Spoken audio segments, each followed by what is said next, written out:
Hi, this is Chase Elkins with NMSU, Cibola County Extension Service. And we have also Kathy Landers, McKinley County Extension Service, helping me today filming. We're going to talk about building pallet gardens for a quick, easy thing. Usually you can find the supplies, people will give you pallets. And you can put them in there, something easy to move or dispose of after a year or two, or a great spot if you only have cement or a gravel backyard without making a mess. If you're a home renter or something where you can't make a mess of the grounds, it's a good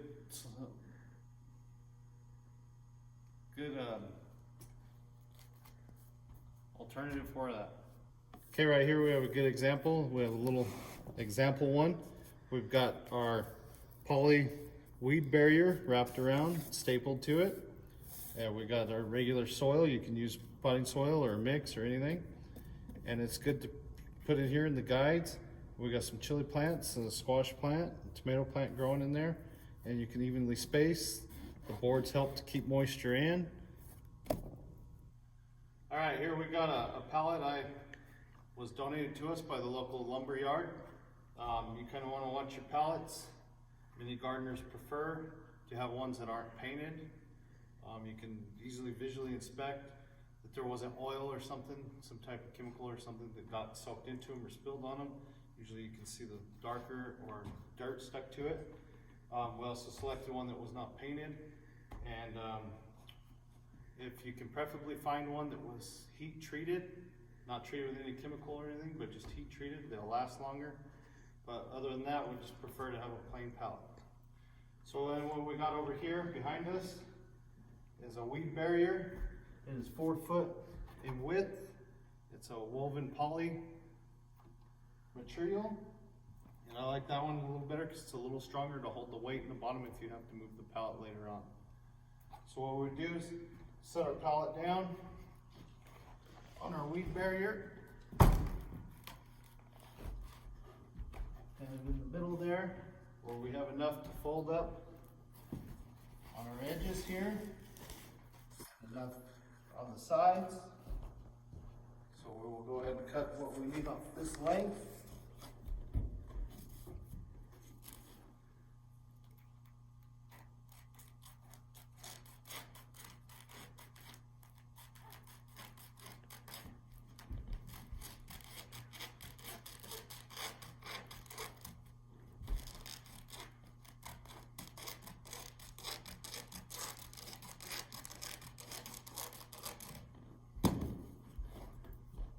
Alright, and as you can see, this material kind of frays. It's okay, because we will fold that edge underneath.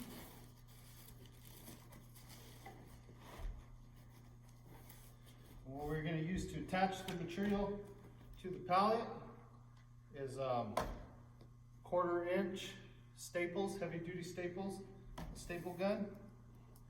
And basically we can just start right here in the middle to hold it. And then we would like to fold it where it looks nice and neat, like so. And staple it in multiple places across the top. Do on the same side and then that side.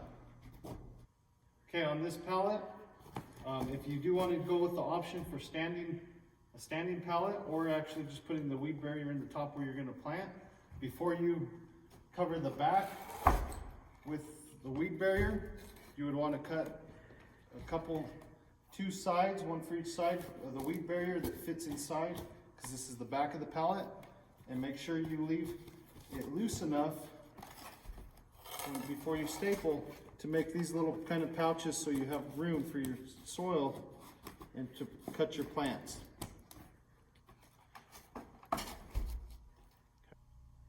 Okay, so once we have our backing on, and if we went with the option to put the front weed barrier, we left this one open on the top. Or if you're going to lay it down, as this one is, you can go ahead and seal at both ends. Then you'll take your soil and just put it in between the boards on the open one. Or on this one, we would have it standing up with the legs, and we would start just packing from the top with soil. And once we get it full to our liking, we would just bring over the end, fold it over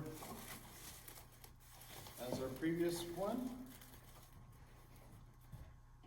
and staple. Alright, here we have our pallet that we used last season outside of our extension office here.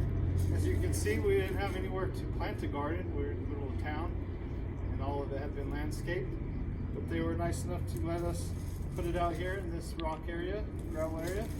So as this one is covered, we had planted here. We also had set it up with some PVC pipe.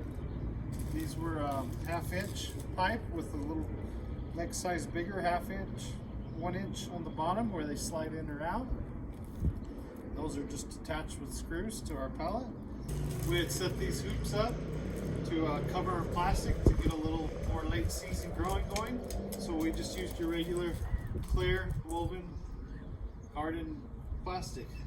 We also had a drip system on this pallet. We had set it up on a timer to our faucet, just a simple garden timer hose. And this one just has drips with our emitter hose here and our regular hose here, and in each little spot we had a drip down it. It's set to water as needed with our plants that we planted. So thank you for watching our video. If you have any other questions, you can always contact your local extension office, or you can look us up on the web on New Mexico State University Extension.